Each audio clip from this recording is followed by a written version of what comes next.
This is Podco Media Networks. It's the Innovation Podcast with Mark Reed Edwards and Garnett Harriman. Let's start the show. Hey, Garnett. Good afternoon. How are you? Good. How are you doing today? Doing pretty well. Do you ever get an inflated sense of what it is that you do for a living? Me? No, actually, because, I'm constantly downplaying it since I'm such a generalist. I don't actually have any expertise in anything. So it's hard to get inflated when you don't have any expertise. Well, sometimes, though, we do get wrapped up in ourselves and we think what we're doing is really important. And sometimes it makes sense to talk to someone who has a really important job, like our guest today, Jaret C. Riddick, PhD, who is director of the Vehicle Technology Directorate at the Combat Capabilities Development Command at the Army Research Laboratory. Not only is that a mouthful, but boy, that is an important job. Welcome aboard, Jaret, and looking forward to this interview. Wow, thanks for the introduction. So for a little bit there, when you were talking about someone with a really important job, I was sort of looking over my shoulder. Is there someone else joining us? But no, I think I appreciate that. But I have to say what makes our job really important here at the lab is who we're doing it for. Right. So the work we do is to provide capability for the future warfighter. And I often, talk to folks and I say the warfighter that we're working for in many cases has not been born yet. So we're looking at technology that will provide capability for the battlefield of 2035 and beyond. So you can imagine the young soldier, him or her, on a battlefield somewhere, in the future against an enemy that we could barely even imagine today. But they'll be dependent on technology that we are doing the underpinning science for today. And when I talk to folks, I say, if that's not enough to make us want to get it right, as far as understanding what technology will be relevant in that future and how what we're doing today will see those technologies in that future, it's a real motivator. So that's what makes the job important is supporting the warfighter. Hey, Jaret, did you notice that when Mark did your intro, he put everyone to shame and he doesn't even use the acronym CCDC. He actually knows what it stands for. I looked it up. If I were in the chain of command and I was looking at private or corporal or sergeant Mark Reed Edwards doing his job and he was doing stuff like this, I'd promote him immediately. He's always taking the high road, always. Welcome aboard. I want to start off some of the questioning. First, let me do this. Let me just amplify some of your career background and then I'll throw it back to you to sort of talk a little bit about that. It looks to me, you and we have shared contacts on LinkedIn, and I think one of them may be Phil McKenzie, a very thoughtful young man and a very well-traveled and well-educated young man. And we know him well, and we love him very much. He is one of the hosts of a new podcast launching in our network, in Podco Media Networks, later this year. I think it's wonderful how the network is like cross-pollinating right at the outset like this. Looks to me like you've had an amazing career all the way back to your tenure at the Army Research Lab and then in the office of the Deputy Secretary of the Army, all the way to where you are right now. The thing that keeps coming to mind when I think about what you've done is just, this is what it means to be a patriot.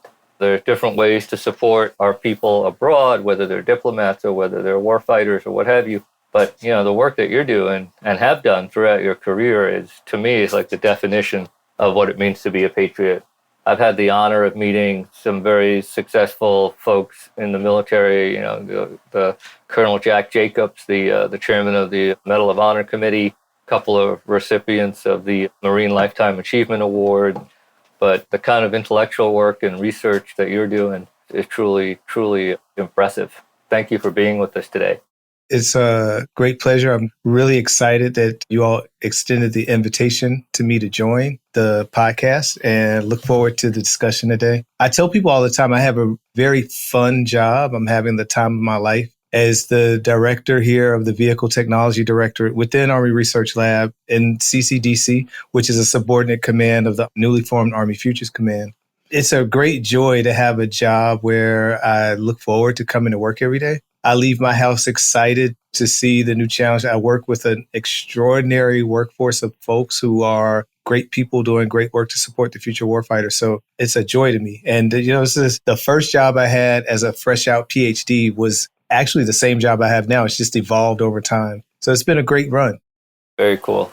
Can you talk a little bit about your educational background and how you got to be where you are right now, and maybe some interesting stops along the way? Just a, overview, whatever you feel like talking about. That's funny because when we ask our parents a question like that, they tell us the version where they walk 2 miles all uphill in the snow. Right? I don't really have that sort of a version. I grew up in Greensboro, North Carolina. I was a product of public education there in Greensboro, North Carolina. I went to college at Howard University in Washington, D.C., where I majored in mechanical engineering. That's where I met Philip McKenzie. He also went to Howard a little bit after me, but that's where the connection is. Yep. Well, we did cross paths there. I studied mechanical engineering in undergrad, and then at some point decided, in fact, it was really my undergraduate faculty. Almost every class, well, quite a few of the classes I had in undergrad as an engineer, we had faculty who would always encourage us, okay, well, I'm going to do this version and I'll get the answer. But if you really want to know, the underlying, how this is all derived, you'll find that out when you get your PhD. You'll learn that part when you get your PhD. So there was this sort of a setup, all the time. You got to get your PhD. And so I was sort of introduced to that concept early on. And it's really funny. 7 of my classmates who started as freshmen engineers at Howard in 1986, 7 of those individuals in my class went on to get PhDs in engineering or STEM-related fields. That's impressive. Yeah, so we still know each other very well to this day. And we have a little group we call the HU7, which is quite interesting. So we all pretty much went to different schools. A couple of us went to Northwestern, one to Berkeley. I went to Virginia Tech to get my PhD, and I majored in engineering mechanics there, which really makes me a theoretical and applied mechanician. I do theoretical and applied mechanics, primarily looking at stability of structures, composite materials at the time. Back then, carbon fiber reinforced polymers were sort of the new thing, thought of as this long-range future for new materials for aviation and other types of platforms. Today, we have, the Boeing Dreamliner, which is mostly composite. So those things that I was studying back then have come to reality, and it's quite interesting. Even today, my focus as director of Vehicle Technology Directorate, our portfolio is manned and unmanned air and ground systems. And so over the course of my educational career, I received a background in looking at new materials, new concepts for vehicle platforms. My education was mostly in platforms for aviation. It was mostly civil. But as I gained experience and time in the Army aviation means rotorcraft. So I became more focused in helicopters. And now, we have a large fleet that's emerging on the unmanned air vehicle side, or as we call them, UAS, unmanned aerial systems. And so all of the things I did in my education, in my background there have sort of evolved over the course of time as systems have become more complex and more complicated, and the mission set has evolved. Excellent. Just out of curiosity, how early in your career, I'm trying to just map some of your experience and some of your background into some of the things that I see in my world as far as private investing and venture capital investing and that sort of stuff. How early in your career were you seeing things like self-driving vehicles? Was that a long time ago? Because the technology's been around for a while, but it really hasn't gone mainstream yet, even. Quite topical. Is that something that you would have come across back then? As I mentioned, my portfolio now in Vehicle Technology Directorate is manned, unmanned, air, and ground vehicles. And so on the unmanned ground side, we're doing significant work in autonomous ground robotics. And so I didn't really grow up, I'll say, as a robotics or autonomy person. I was more of a structures and materials guy and always really focused more toward manned systems. And I think that for some time, folks who do force projection and all of that, determining missions for the Army, there may have been some reluctance really to talk about what unmanned systems on the battlefield would mean and how that would really play. But I think over time, as these things have become more ubiquitous and we've seen drastic improvements in technology, it's sort of a realization that the battlefield of the future is going to have these autonomous systems there. So when you say, though, when did I start to see, for example, driverless cars? I think the technology has been around, but I think that what has changed really is the how we do it, right? So we may have been able to strap all sorts of sensors and cameras and all sorts of things onto a car and make it have some driverless capability many, many years ago. But to put that into a package that's actually can be commercialized, right? And to be useful in a vehicle that actually could have occupants in it and not just be sort of a research platform, that is really the more recent evolution. And so while we may have been able to do some of these things quite some time ago by outfitting vehicles with all sorts of add-ons and enhancements, is really sort of the advances that are more recent that have taken us more into a commercial realm with some of these capabilities. I want to go something a little bit more general, but make it a little bit rounded as well. I've been reading a lot over the last couple of days as I tried to prepare myself for this interview with an intellectual patriot in the Army, apparatus here. What is the role of the open campus concept in terms of helping to bridge the gap between the Army and the scientific communities and getting technology into the hands of our fighters?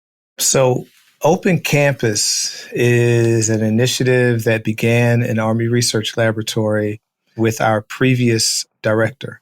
When Dr. Thomas Russell was the director of Army Research Laboratory, and he eventually went on to become the Deputy Assistant Secretary of the Army for Research and Technology, or as we know it, the DASA R&T. But when he was director of Army Research Laboratory, he brokered this concept that said, hey, we as the laboratory, we have really challenging problems. We have amazing expertise, but we exist sort of behind a fence. And while we are doing basic and early applied research, and we engage the academic community, we engage other partners through peer-reviewed journal articles and the like, a lot of people still don't know exactly what we do behind the fence. And we have amazing capability, amazing facilities, and yet many people don't really know our challenges. And so the idea was to sort of fling the gates to the fence open and allow folks to come into the laboratory, either from academia or industry, and work side by side with Army scientists to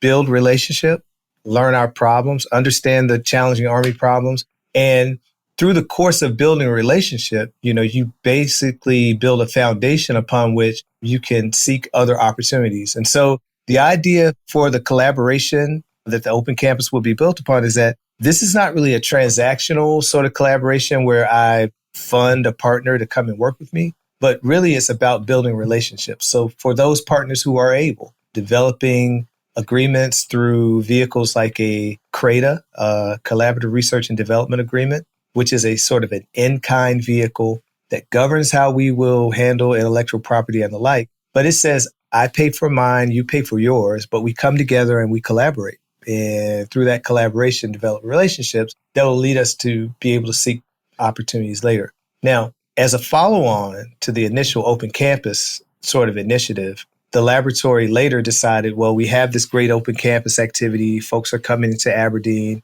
Folks are coming to Adelphi. And we had some people who were going out. But in order to spread the sort of focus and to get out more, we started these ARL regional sites built around the Open Campus concept, but having a regional office in different parts of the country that now created a hub and spoke model for the laboratory. Now that's interesting. Where around the country are they? We have 4 regional sites. ARL West, which was the first that was initiated, is out in California with a flagpole at Playa Vista and what they call Silicon Beach on the campus of University of Southern California. Then we have ARL South down in Texas. The flagpole is in Austin, Texas. That regional initiative was actually in place before Futures Command went to Austin, Texas. Then up in ARL Central, we're in Chicago. So the flagpole there is on the campus of University of Chicago with a regional engagement around there. And then ARL Northeast up in Boston on the campus of Northeastern University. And interestingly, when we had the kickoff for ARL Northeast, that kickoff event was actually attended by both senators, the governor of Massachusetts, and some other folks from the congressional delegation of the state of the Commonwealth of Massachusetts. So by that time, these regional engagements had gained such national attention that it really was a big deal when we announced those and brought those into a region. And so the idea there is to get out into these communities where we have tech leaders and tech companies that are a little more non-traditional, perhaps, in dealing with DoD. And so the strategy that we developed within here at my directorate is to say, we're the corporate research laboratory of the Army. We do basic and early applied research that has long-term objectives. And oftentimes in the past, that has meant that it's sort of difficult to engage certain industry partners because industry really focuses on return on investment. And so when we're looking at long-term objectives and an industry partner has a real focus on ROI, sometimes it's hard to get those objectives and ROI to mesh. So what we say to industry partners is through our regional presence in a certain region, we will have partnerships with academic partners where we will be doing basic and early applied research, but we would love in any case where we can to bring an industry partner into the academic laboratory relationship. So as we work on long-term objectives, exceptional pieces of technology that come about or that emerge can be quickly spun out to an industry partner and mature through an industry ecosystem to become a product that can make its way to a soldier. So this is one strategy that we can employ to move research efforts from very early technology readiness level to, as we're going, as I said, on a path to long-term objectives, those exceptional pieces of technology that come out that we can spin out to an industry partner, they can more quickly be matured. And this gets after the goal, really, of Army Futures Command of being able to move from scientific discovery to actually technology for the warfighter in a much more rapid fashion. This is really interesting. This cuts across a few areas in my world. So in a previous part of my career, I was very focused on corporate venturing. And corporate venturing was always sort of the bastard stepchild of corporate America back when I was doing it in the early 2000s. It's now become quite a big thing and quite a productive set of activities for most corporations. But corporate venturing was always related to corporate R&D. And so I'm curious whether some of the Army's existing sort of contract partners, industrial partners, is there a specific attempt to kind of match the Lockheeds of the world to some of these ongoing open campus type collaborations? Or is it just completely opportunistic? A smaller company that has an interest in vehicle robotics versus something else ends up being a partner. Is it totally open? Is there any attempt to sort of match? Every year, right? Lockheed and some of the bigger companies or the Boeings of the world end up with large Army or Air Force contracts or what have you. I'm just curious whether there's any crossover or attempt to sort of cross-pollinate between that universe of contract holders and the universe of industry partners from your open campus model. Yeah, so great question. The Lockheeds and Boeings of the world, we refer to those as OEMs, original equipment manufacturers. We use all these acronyms in DoD, and we don't necessarily know what the acronym means. That would be me. That's why I was so impressed by Mark. That he knew CCDC. And then some acronyms become verbs. You don't even use it as a noun anymore. You say, I OCE'd it. Wasn't Alexander Haig was really famous for verbing just about everything to do with the military? Yeah. I GBJ'd it. I LM5'd it. It's like, okay, anyway, I'm a little carried away. Let me get back to the point. By the way, this is a whole separate podcast. I love arcane uses of the English language that way. They're very powerful. Clearly. I mean, if a whole division, and I'm guessing it's the military in general, right? This is like, this is military speak at its best. It's got to be powerful from the standpoint of like a communications tool. Those big guys we refer to as OEMs. And absolutely, when we were doing open campus the first time around, it was considered a big win if the OEMs were on board with having their people come on board or having our people go there. And certainly those were partners that we wanted to engage. But I'll talk sort of about it in two ways, in terms of relationship, but also in terms of democratization. So the entire sort of fuel to open campus is building a relationship that's not transactional, where we really know one another, know one another's capabilities. The partner to ARL, to the Army Research Labs, understands the Army problems. And based on that relationship, now we have the opportunity to go on and do other things that, have other opportunities. And so the relationship part is really important. Now, more than likely, those OEMs would have existing relationships with folks in the laboratory around the time when we started Open Campus. And so those were places to start and show some success of the model. But then the democratization piece comes in, right? When you have smaller partners, non-traditional partners who don't necessarily work with DoD or with the Army, and they don't really know the problems, they don't really know the people. But at the same time, because we have facilities and we have people, a smaller organization that may not have access to certain types of facilities or certain types of expertise, could partner with Army Research Lab. And by gaining access to expertise and facilities, really sort of multiply their effort, really, really significantly enhance their capability without direct capital investment. And so that takes a smaller player and sort of, if they're able to understand how to work the value proposition toward their desires or toward their objectives, I should say, sort of begins to bring in capability or reach or range for a smaller player that they may not have necessarily had before. And so in that sense, it offers a bit of a nod toward democratization.